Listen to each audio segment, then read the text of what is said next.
इतनी के कमरा हम आवत बानी। अरे वाह, अरे गजब।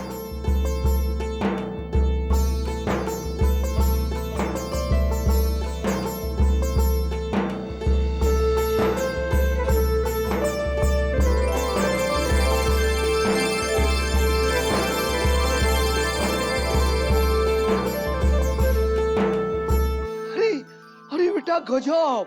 अरे यहाँ का सर्वेंट क्वार्टर कितना बढ़िया भाई, और यहाँ के नौकरों हमने से बढ़िया बड़ा सर ना। अरे वाह वाह, मजा आ गई भाई, मजा आ गई। वाह वाह राम जी, वाह वाह। अरे यहाँ के ठाट बाट देख के तो हमरा मजा आ गई भाई, वाह।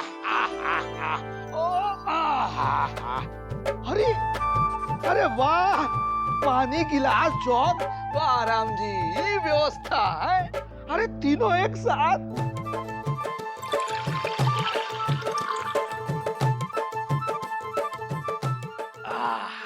अच्छा बेटा, हमने के जा कितना दिन खातिर बानी जा?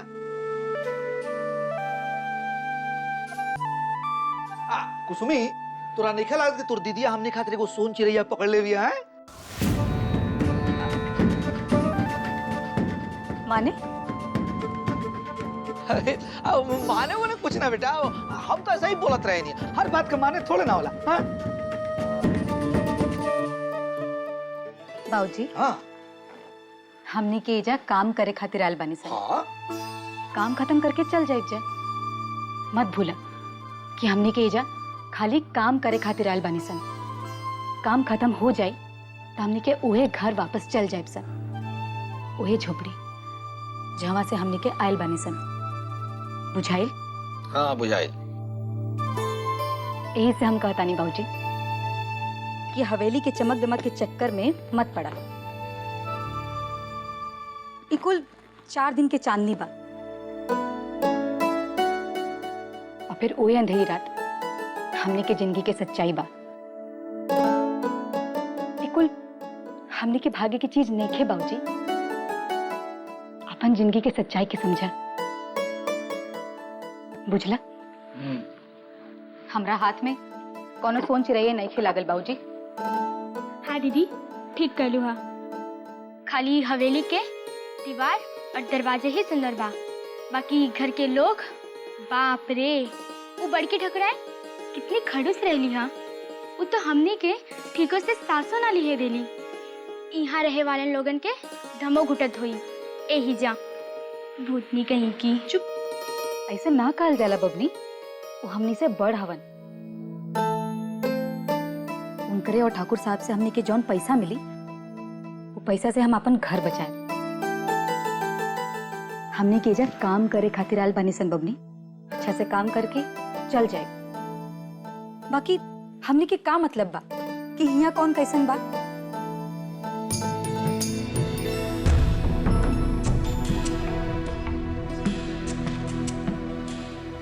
चाय।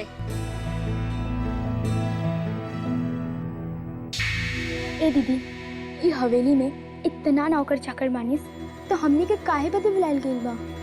ये तुलसी की चाय बा, भौजी कहलन इस वास्ते पर्दा खोला, पीला। भौजी माने आशा दीदी नु? तनिक जाने लो उनकर आके।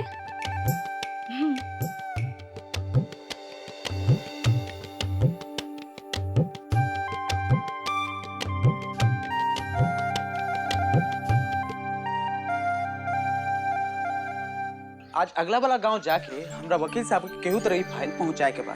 अभी ये काहे कि ई कुल फाइल बहुत जरूरी बा। अब वैसे भी बड़का भैया हमरा कहले बरन कि ई फाइल के वकील साहब के पास पहुंचाएल बहुत जरूरी बा। हमरे को काम में जाए के बा 1-2 रोज में, तब हमने के सब कुल के बाद मिलल जा सकेला। का तू 2 दिन बाद मंदिर में हमरा से मिले खातिर आ सकेला? 2 दिन हम वो लड़किया से ना मिल पाए। यही से वो रास्ता पर ही हमरा जाए के मने नहीं कर, जहाँ वो लड़की मिलेगी। और यही जा फौजी के गोद भराई के कामों बहुत बा, तो का करे, जाए कि ना जाए? तो भैया हमरा चलो के हुई है का? हाँ, तू एक काम कर, तू टेम्पू लेके जो और ई फाइल वकील साहब के पास पहुंचा दे बेलू। पहुंचा दे भैया। देखा ये बहुत जरूरी फाइल है, एकरा टाइम पे पहुंचाए बहुत जरूरी है। यही से तोरा चेताया तनी ई फाइल समय पे पहुंच जाए के चाहिए। ठीक बानू? ठीक बा भैया। ना तो बोल हम पहुंचाए तनी। ना भैया हम पहुंचा दे। ठीक बा, जो पहुंचा। ये लड़किया से ना हम आज मिल पाए ना काले, 2 दिन बाद मतलब परसों हम वो लड़किया से 2 दिन ना मिल पाए। यही से हमरा सोच के लगा था कि हमरा लगे कोई काम ही नहीं किया।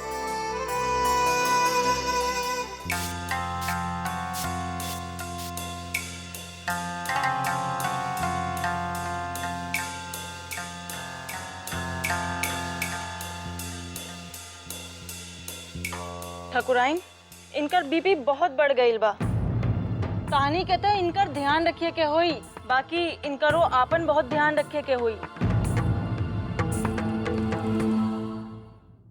टेंशन से बीपी बढ़ेला, इनकरा समझावा कि ढेर टेंशन ना लें। हम दवाई लिख दे तानी, मंगा लिया और टाइम पर खिलैया।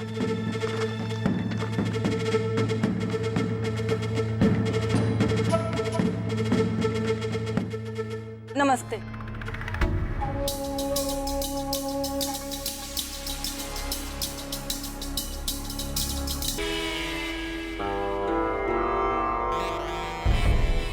कोनो बात के तारा टेंशन बका भौजी? हैं? कि गवर्नर हो गइल बाड़ू कि आम जनता के ढेर टेंशन तोहरे होता? कि ये घर में हमनी के तारा के दबा के रखे नी सन, आज जुलुम करे नी। माई, हमनी के देखभाल में कोनो कमी रह गई बा का? इनका सेवा सत्कार में कि ई कुल मुसीबत आ गई बा हमनी के सर पर। कुछ लोग के ई संस्कार होला कि उनकरा खातिर कुछो कही दा, बाकी ओ ना बदली हा। गरीब लोग के दुखी होवे का आदत होला, उनकरा कितनो ऐसा आराम दे दा, बाकी वो ना खुश रही हन। ऐसा लोग दूसरा के टेंशन देवे का बहाना ढूंढे लेन। टेंशन इनकरा के ना, ये आपन बीपी बढ़ा ले हवन कि हमने के टेंशन होके। वाह रे हमार पतोहू वाह जिया, आपन बीपी की खबर सुना के हमनी के कलेजा में ठंडक पहुंचा देले हो। ये खबर सुन के हम बहुत खुश है। तो हर आज तक नखरा उठैनी है तो आजो उठाए। हमनी के आगे कोनो चारा नहीं थे, हमनी मजबूर पानी सा। तो हर आगे दास दासी नियर बन खड़ा रहब सा। हुजूर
ई हो गए।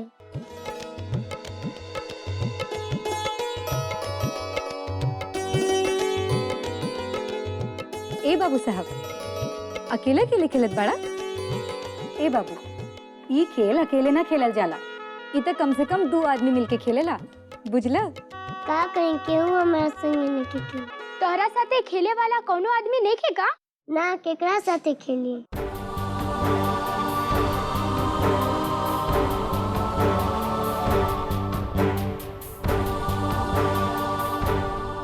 ई हवेली में इतना तो लोग बाड़न। यहाँ कोई चोरी के है ये नहीं खेलू वही से। काहे? नानी बाड़ी नु? नानी के टाइम में नहीं खेल।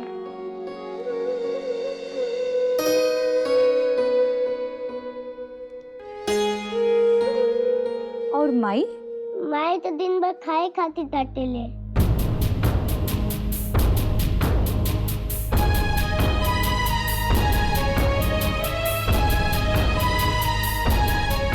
और मामा जी? मामा जी तो दिन भर अपन काम में व्यस्त रहना। एगो आशा मामी रही, वो हमारे संगे खेलते रही, पर आजकल कहाँ खेलत रही। के बबुआ? आशा मामी? हाँ, वो हमारे संगे हमेशा खेलत रहली। बाकी आजकल कमरवा ले ना निकली। काहे? कैसे कि बीमार बड़ी मुँह है इस। डॉक्टर आंटी आयल रहे मम्मी के देखे। अच्छा, अब हमरा बुझाइल कि ये लोग हमनी के आशा दीदी से भेंट काहे ना करे देता। दीदी हाँ? चला ना, चल के देखल जाए कि हमने खातिर कोनो काम तो नहीं खे रसोईया में। हाँ बबनी, तू ठीक कहत बाड़ू। अच्छा बाबू साहब, हम आके तारा साथे खेलब, ठीक बानू? अच्छा बबुआ, ई रसोईया घर कौने तरफ बा? हाँ,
का करत बाड़ू बहिनी?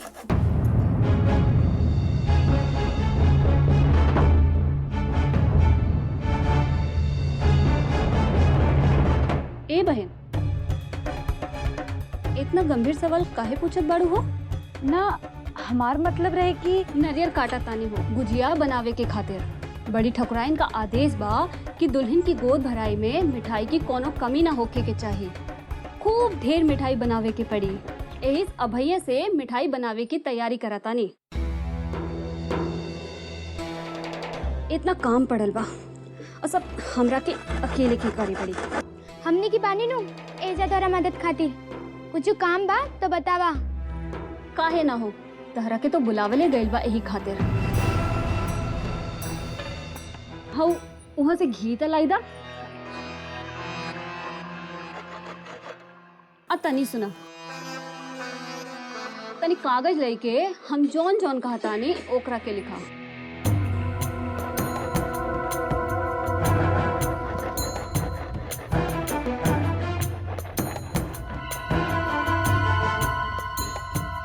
बोली लिखा।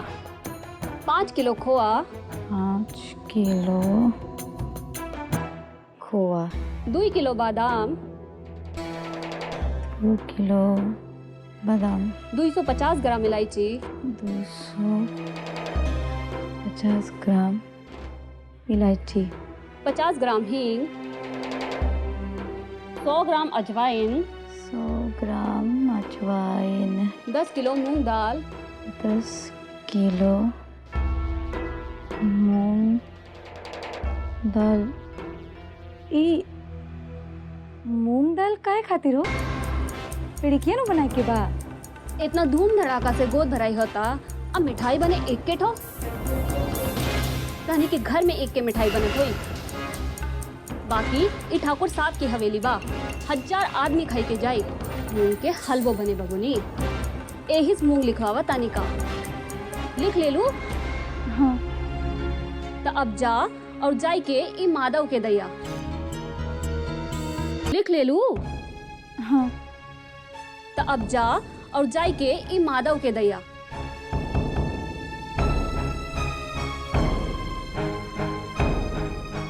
कौन माधव?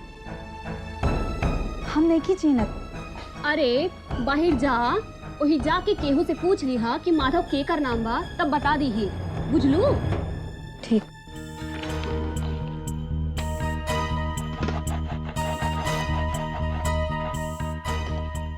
अरे ओ छुटकी, घी मिलल की ना?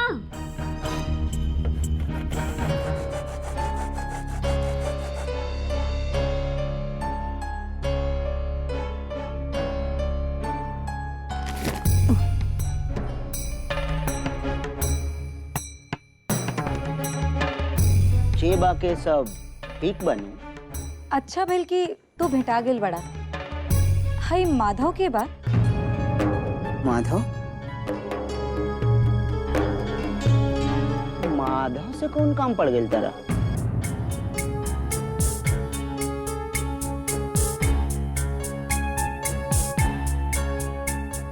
ई कुल सामान मंगवावे के बा ओकरा से। लावा ई लिस्टिया हमरा के दे दा, हम ओकरा के दे दे। और सुना, तू धराई फाइल।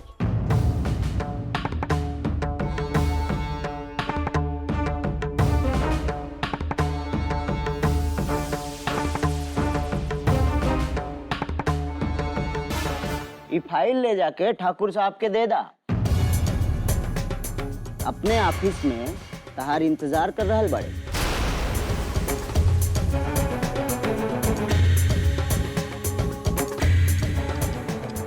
तहरा इंतजार ना करत बड़े, माने कि ई गर्दन कटा ले, पर झूठ ना बोलब। ई फाइल के इंतजार ठाकुर साहब कर रहल बड़े। जा ले जाके दे दा। और सुना, वो दरवाजा से बहरे चल जइहा। उन्हें जाके केकरो से पूछ लिया कि ठाकुर साहब के ऑफिस केने बा। केहू बता दे तारा। जा।